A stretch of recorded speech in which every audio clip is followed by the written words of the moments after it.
We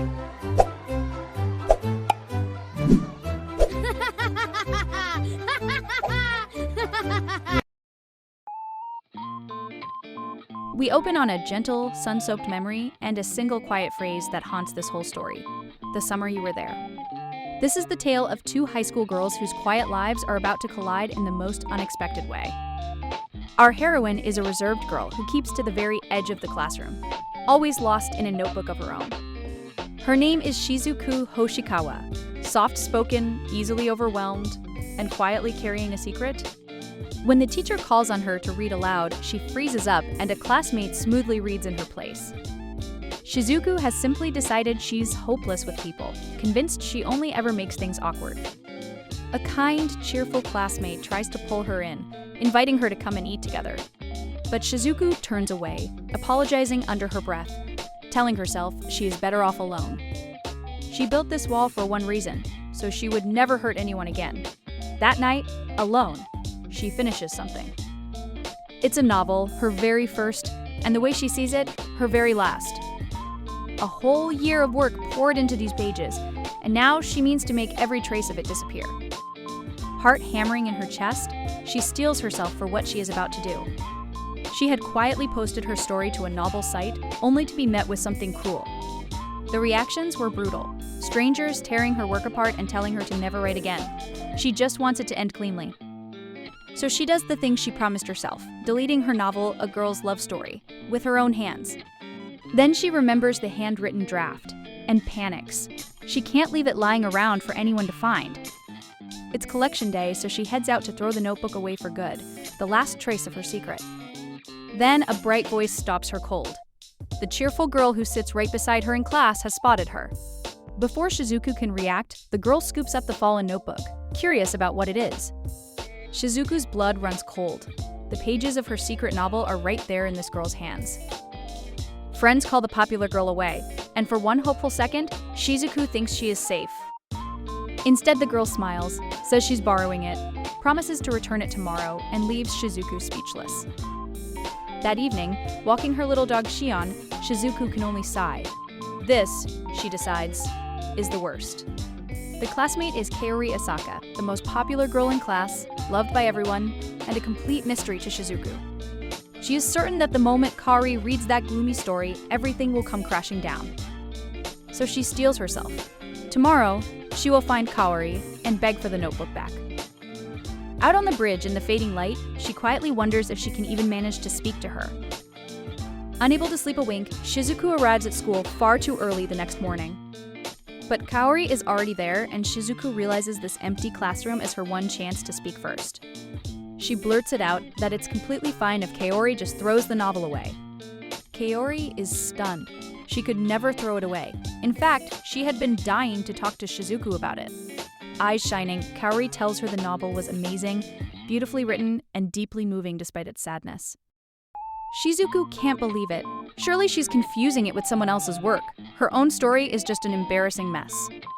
But Kaori takes her hands and insists she is not mistaken. The story truly touched her heart. She describes the final scene, two girls holding hands in their last moments together, and admits it made her cry. There wasn't a trace of a lie in her words. The novel Shizuku wanted to erase had become precious to someone else. For a long moment, Shizuku just stares, the praise she never expected slowly washing over her. Kaori is actually crying, and Shizuku wonders, she wrote this only for herself, to forget it, so why does this feel so good? Kaori holds her hands tightly and tells her she is so glad that she was the one who got to read it. And for the first time, Shizuku lets herself think the words she never dared to. She is glad she wrote it. Wiping her eyes, embarrassed to have cried in front of anyone, Shizuku is caught off guard by Kaori's next question. Kaori wants more, maybe a sweet romance with a happy ending this time, but Shizuku quietly says she won't write again. Kaori's smile fades. Then, softly but firmly, she says it. Don't stop.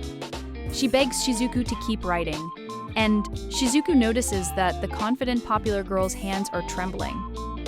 When Shizuku admits she simply has nothing left to write about, something in Kaori's eyes settles, as if she has decided. She takes Shizuku's face in her hands and says it out loud. Let's start going out, you and I. Then Shizuku will have a love of her own to write about. And just like that, their first and last summer begins. Chapter 2 opens underwater, with one haunting thought drifting through it. Someone I don't understand. Shizuku wakes the next morning, Kaori's impossible words still echoing in her head. Go out? The two of them? She had been far too stunned to answer before the bell rang, and the moment slipped away. Kaori promised to see her soon, but vacation began, the term ended, and she never appeared. Shizuku is left baffled. Kaori even kept the novel, and Shizuku has no way to reach her.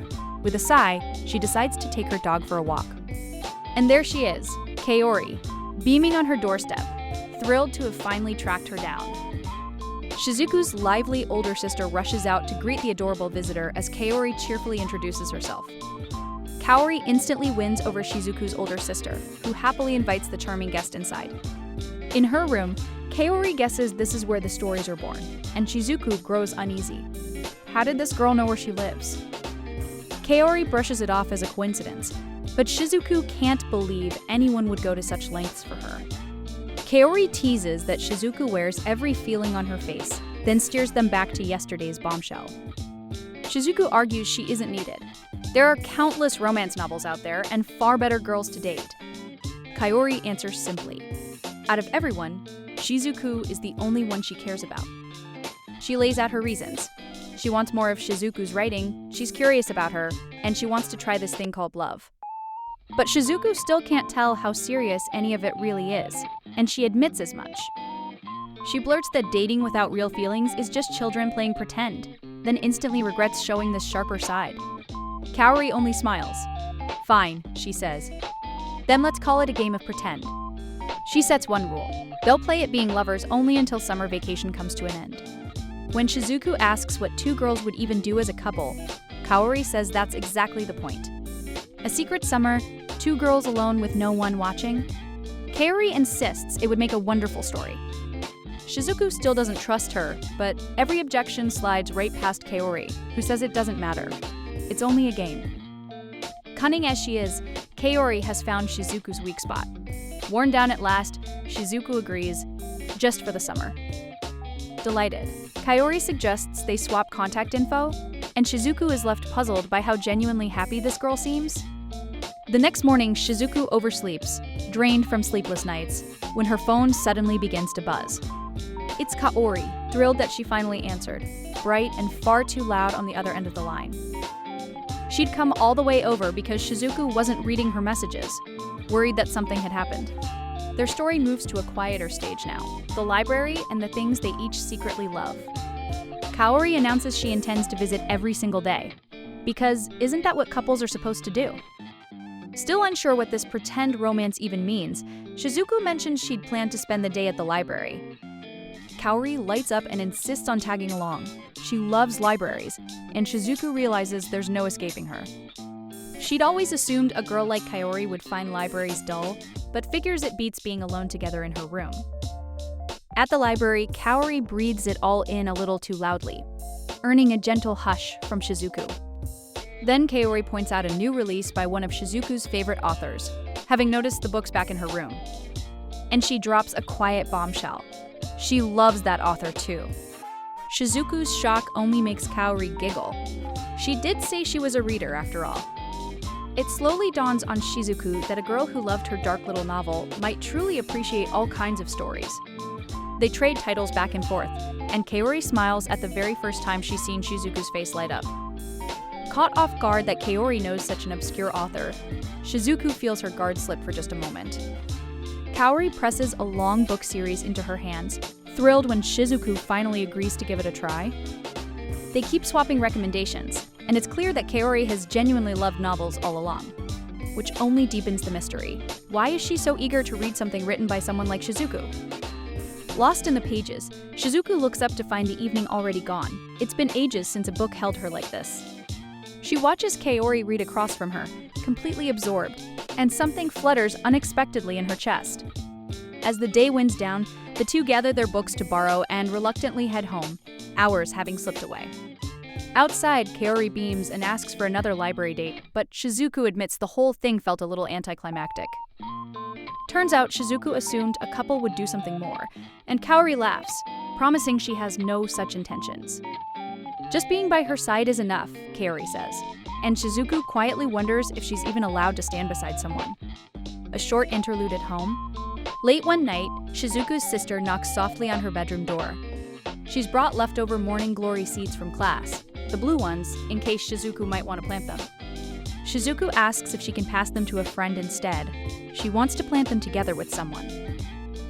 Her sister gently worries she's been overdoing things lately, but Shizuku insists that every day is simply fun now. Chapter 4. Alone at her desk, Shizuku writes, still haunted by the girl she cannot begin to figure out. A week into their so-called relationship, Kaori begs over the phone to go somewhere new, the aquarium.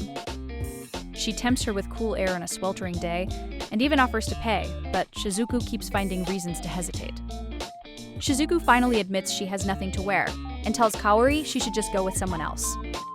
Kaori simply agrees and hangs up, leaving Shizuku anxious that she's upset her, that no one would enjoy her company anyway. Fretting that she's hurt Kaori's feelings, Shizuku opens her door the next morning to find her standing there with a huge bag. Kaori had stopped by the station shops and bought her a whole outfit, clothes, shoes, even a hair clip, all as a gift. Wear them on our next date, she says, countering every excuse instantly. There's clearly no slipping away from this girl. Shizuku wonders how Kaori can afford all of this, then remembers she has a small gift of her own to give. She offers the morning glory seeds and suggests they grow them together through the summer, in Pyori's garden. At Kaori's home, they get permission to plant the seeds in the garden that very day.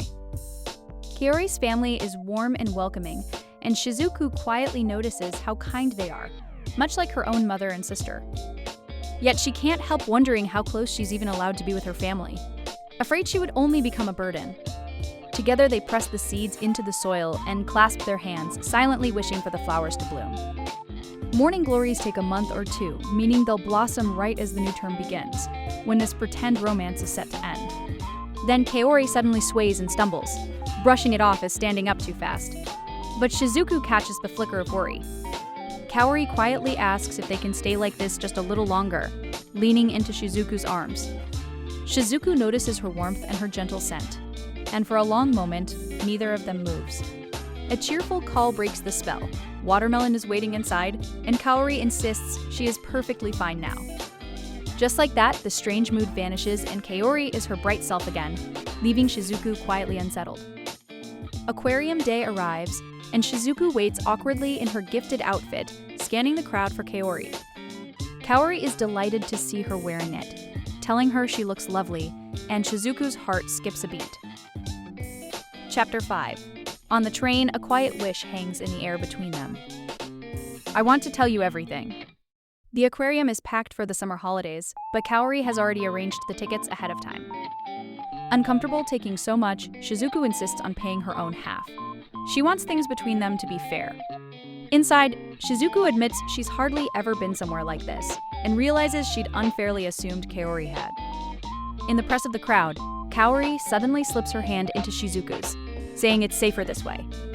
Holding hands makes them feel more like a real couple. She smiles, and good material after all, for Shizuku's next story. Drifting past the tanks, Shizuku quietly admits she doesn't feel like writing anymore, yet something still tugs at her. Side by side before a vast, glowing tank, their hands linked, the two watch the fish drift slowly by. Kaori marvels at how beautiful it all is, and for once, Shizuku finds herself quietly agreeing. Then Kaori softly asks if, just for today, she might call Shizuku by her first name. Shizuku lets her, puzzled by the sudden warmth, as Kaori pulls her off toward the jellyfish. Among the glowing jellyfish, Shizuku remembers a novel she once read with an aquarium scene just like this. They really do look like a couple, she thinks, picturing how she'd write it before reminding herself she's done writing. At the show hall, Kaori slips off to the restroom and asks Shizuku to save their seats. She's gone a long while, and by the time she returns, the whole afternoon has quietly slipped away. Time flies when you're having fun, Kaori says. And Shizuku wonders if she's even allowed to feel this happy. Because deep down, she still believes she doesn't deserve to be around anyone at all. Then Shizuku notices that Kaori looks pale and gently asks if she's really all right. She offers her shoulder to lean on, and unseen, Kaori clenches her fist, wondering how long she can keep hiding it. How long, Kaori asks herself, can she keep pretending to be a good person? But she only smiles and says she's fine. Shizuku reflects that she once found Kaori unknowable and a little frightening, pushy, teasing, even manipulative. Yet, what she expected to stay shallow has quietly reached her heart. Before she realized it, Kaori had slipped past her walls. Shizuku shyly offers her a small gift, an axolotl plushie as thanks for everything she has been given. Kaori hugs it close, overjoyed, while Shizuku tells her she's truly kind, and Kaori quietly insists she never meant to be. As Kaori praises her once more, something inside Shizuku finally snaps. She grips her hand and says, "You're wrong." She insists she is not kind at all, that deep down she's a terrible person, and Kaori quietly asks why she'd say that. Shizuku can't keep accepting this warmth under false pretenses. There is something she has to confess. Years ago, back in elementary school, Shizuku once bullied a friend. She believes it was unforgivable that she wounded someone deeply, and that is exactly why she thinks she deserves to be alone. But Kaori only thanks her, gently, for finally saying it aloud, sensing how long she has carried that weight. Shizuku pushes back. Kaori has her all wrong. She's not who she imagines. So why is she still smiling? And Kaori answers with 4 quiet words that change everything between them. "I've always known." Shizuku can only stare, stunned, and there, on that single trembling word, this part of the story comes to a close.